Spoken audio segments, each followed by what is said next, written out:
Hi, is not morning, good afternoon.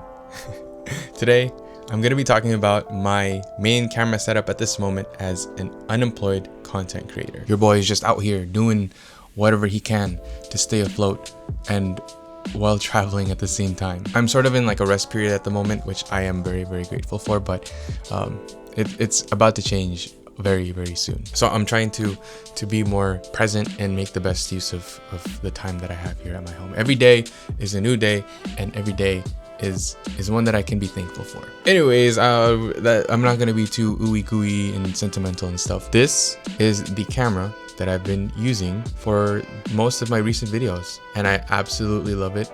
This is the PowerShot V1 from Canon. So it's been a while since I've used the DJI Osmo Pocket 3 with the DJI Mic 2, but this is the sort of setup that I've been using recently for my videos. This is the PowerShot V1 with the DJI Mic Minis, and if I'm not using the Mic Minis, I'll just have the dead cat on, the little fluffy thing that protects your microphone from the air so you don't hear the whoosh, whoosh, whoosh, whoosh, or the P's and B's whenever you're speaking. I also have this as my main tripod for the camera. This is the PGY Tech Mantis Pod Pro, the first version. I don't know, I can't seem to find this anywhere anymore, but the second version, the 2.0, is on Amazon if you're interested. Everything that I mentioned in this video will be linked in the description. But this has been my main camera for the longest time, the big boy, the Canon EOS R5, and I love this thing. This is still technically my main camera whenever I go out traveling. I have the 15-35 2.8, and then I have the 24-105 f4. I don't want to linger on that too much because we are going to be talking about this and why this is my camera that I've been using recently and what I don't like about it and what I like about it. I kind of mixed the two up. I wanted to mention what I like and then what I don't like, but you know what I mean. The reason why I love this camera is because it's super tiny and it basically has a sensor of a micro four thirds, I believe. I did a quick Google search to fact check, and technically it's not a micro four thirds. It's a little bit larger, which is insane for a point and shoot camera, a camera of this size. Of course, it is a little bit larger than your standard point and shoot, but for what it is amazing because it shoots in 4K, has C-Log, and I feel like this is as close as it gets to the perfect vlogging camera. But it's not perfect, and I'll talk about more about what I don't like in a little bit. But it's super small. I'm still trying to learn everything. I've been a Canon fanboy for the longest time, but things like getting my settings dialed in, especially with the built-in ND filter that isn't very, very strong. It's 3 stops. And if you want to follow that double shutter speed rule, it's going to be hard in broad daylight. And something too, this is a point and shoot, so I want to use this in automatic as much as possible to not have to think about the settings whenever I'm shooting. I want this to be like a true running gun. Turn it on, start recording, and just film and document and stuff like that. But it's kind of a hybrid, but not really a hybrid camera, meaning like it's kind of a point and shoot and a mirrorless camera. It's not exactly mirrorless, there is no EVF. Again, this is a point and shoot camera, but I still treat it like a mirrorless because it has the settings that you can change like a mirrorless camera, and it has a huge sensor. So with that, I've been using it in mostly manual mode. So how does it fit my life right now? Well, I'm not doing any sort of big fancy productions. I technically still haven't really used it for client work. I've just been using it to film my life, make YouTube videos, create content, document, and it's been great. The quality that I get from this thing is so good. It definitely beats the iPhone. The iPhone is by far the most convenient thing because it's the device that you already have with you. But if you want like a dedicated device to shoot video, to take amazing photos, this has got to be like one of the best options out there at the moment. I feel like devices like this are making a comeback to where you have those things that does one thing exceptionally well. The iPhone does everything, but it's very hard to just be focused on one thing, right? It has a camera, but you're easily distracted by other things. There's a calculator, there's very useful things, there's a browser, but then you can easily get sucked up and get distracted by social media.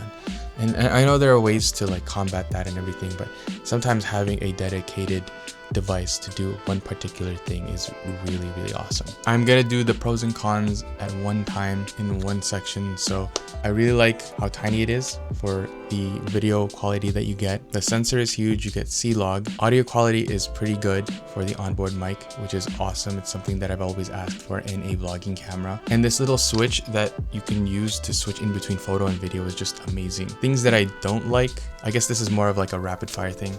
Physically, the little ring, I never liked it. It feels kind of cheap. On the G7X, I've always switched it on so that it's always like on the clicky feature. And I know I don't use this that often, but with a camera this tiny and there aren't really exactly that much scroll wheels to change your settings, I feel like I would be using this ring a little bit more. But yeah, it's kind of unfortunate that it's not exactly the best ring wheel, but that's fine. The lens is awesome, but I wish it just could be a little bit better. It is a 16-50 f2.8 to 4.5. If it was like 1.8 at the widest length, that would be awesome, like a 1.8 to 2.8.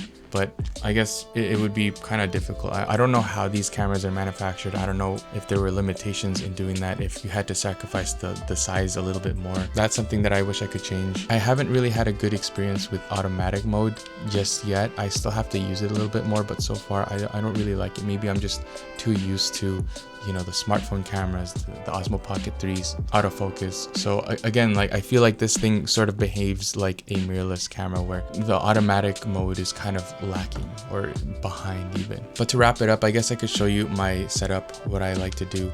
This is what I have on the camera at the moment. DJI mic mini receiver. If not, I will have the Dead Cat, as I mentioned before. I love these mics. There are alternatives. The quick release plate is from Newer. It's the Arca Swiss that's compatible with the Peak Design tripod, the Peak Design capture clip. And what I love about this one, even though it is a tiny bit thicker, it'll allow you to hand tighten it, which is a game changer, and I don't have to use the tools, especially, oh, I forgot to add this to the cons, but I really don't like the battery door, but I guess that's just how it is. Or not necessarily the battery door specifically, but the placement of the tripod thread with the battery door. You have to take off the quick release plate in order to get to your memory card or battery every single time. Let me just put it on really quick to show you how easy it is to put on. Literally like that. It takes me a little bit longer because I really want it to be as straight as possible, but it's very, very quick and easy. Last but not least of the setup is the PGY Tech Mantis Pod Pro. You got a tripod, and this is literally the smallest vlogging setup. It's super tiny, and it'll give you like R5 level quality, or at least most people wouldn't be able to tell the difference. Like, look at that. Flip out the screen, you're golden. You want to put it on a table, there you go. Awesome. And this thing even has a hook, so you can hook it onto different things. Super easy, quick release. Now you got handheld setup.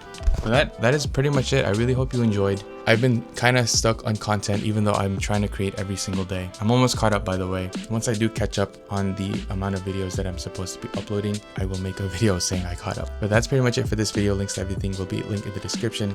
Thanks for listening. I'll see you tomorrow.